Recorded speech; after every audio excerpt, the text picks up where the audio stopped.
Now, I like Assad. I always look at world leaders in the lens of they will do best by their country, and for me not to expect anything to be kind or even graceful to the US because I am not part of their country. And so I look at it from their lens, how they treat their own people. And from what I've seen from Assad and how he speaks and his body language, he's a good guy to his people. So we see him waiting for Putin. And you can see that he's got a very soft smile. He's a little guarded, got that stress coming out with his arms folded, and he's waiting.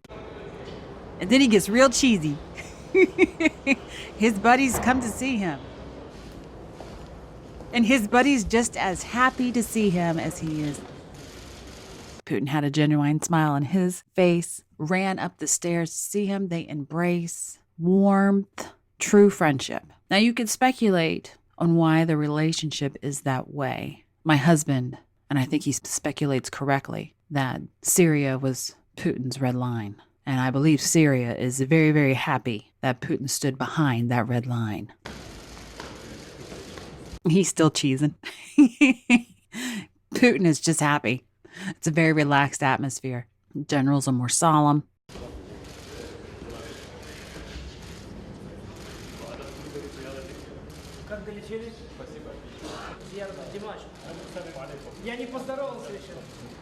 And just for FYI, where they're at is Putin's Russian command center for Syria. It would be like a U.S. base in Iraq or Kuwait somewhere. This is Russia's in Syria, and it looks like a nice area. Very sophisticated and high-tech. It is not a tent, nor is it a wood house.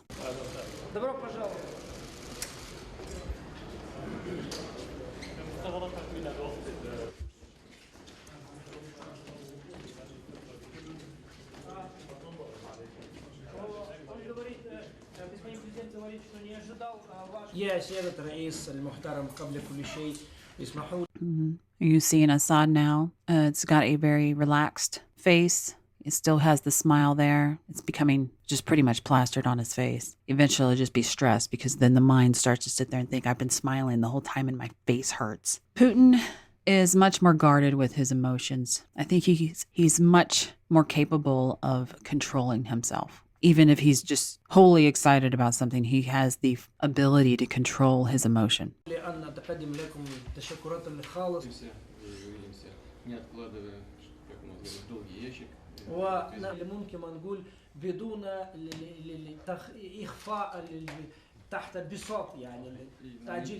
But Assad lets his emotions be shown. I don't see him too often hiding it, whereas I see Putin quite a bit. He masks himself. And unfortunately, when you get someone like Assad interacting who's very happy, he knows Putin's happy to see him. They've got a good relationship. It's hard for someone who's used to letting it out, for someone to deal with someone who masks their emotions. So you get a feedback that is stress, but the other individual who can think it through will always try and reassure, either words or a touch. In this instance, it happens to be words.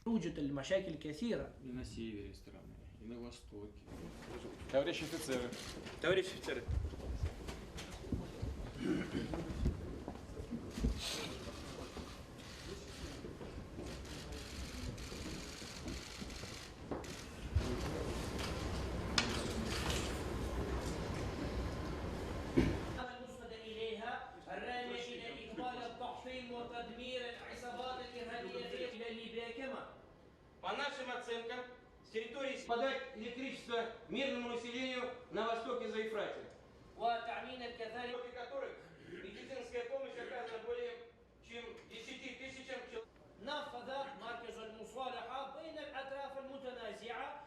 Наземное патрулирование. أما بالنسبة لأراضي أخرى في منطقة القوات الروسية العاملة في سوريا بتنفيذ المهام في С пунктов управления беспилотных летательных аппаратов, а также аэростатного комплекса имеется возможность вывода любой информации, необходимой. I do speculate this, coming from a very long line of military family, that you let your enemies, potential enemies, and sometimes your allies see exactly what you have so that they know that you are not in a weak position. Now, this I found absolutely hilarious. Just so you know, this is the story that goes along with this joke so you can get caught up to speed. Before Paul the Apostle was Paul the Apostle, he was known as Saul. And what Saul did is he persecuted all the Christians, not by, taking away their stuff. He was a murderer. If you were a Christian, death was your deserved rite of passage. So anyways, on Saul's path into Damascus, he ended up going blind. God had struck him blind.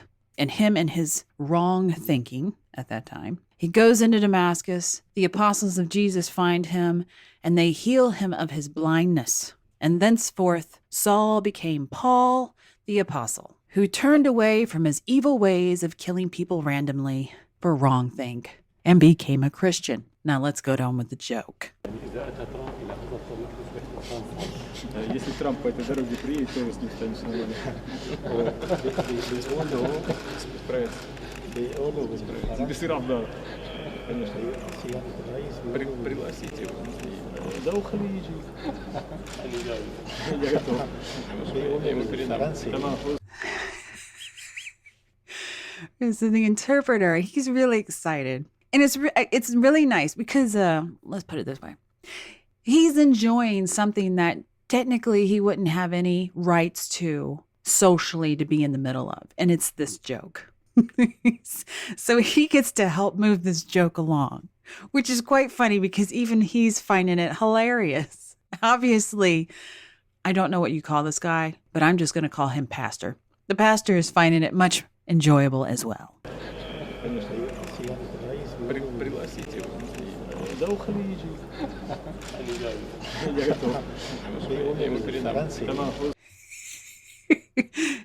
Kolkoliji. I think I said that right. He'll come. Can you see his face light up and the hand motion that comes with it? He's enjoying telling this joke too. You also see him torn because his first duty is to interpret between the leaders. The pastor is not priority, but at the same time, you kind of want to be with all of them, and they're interrupting each other because, well, it's a joke. You've all got something funny to add to it.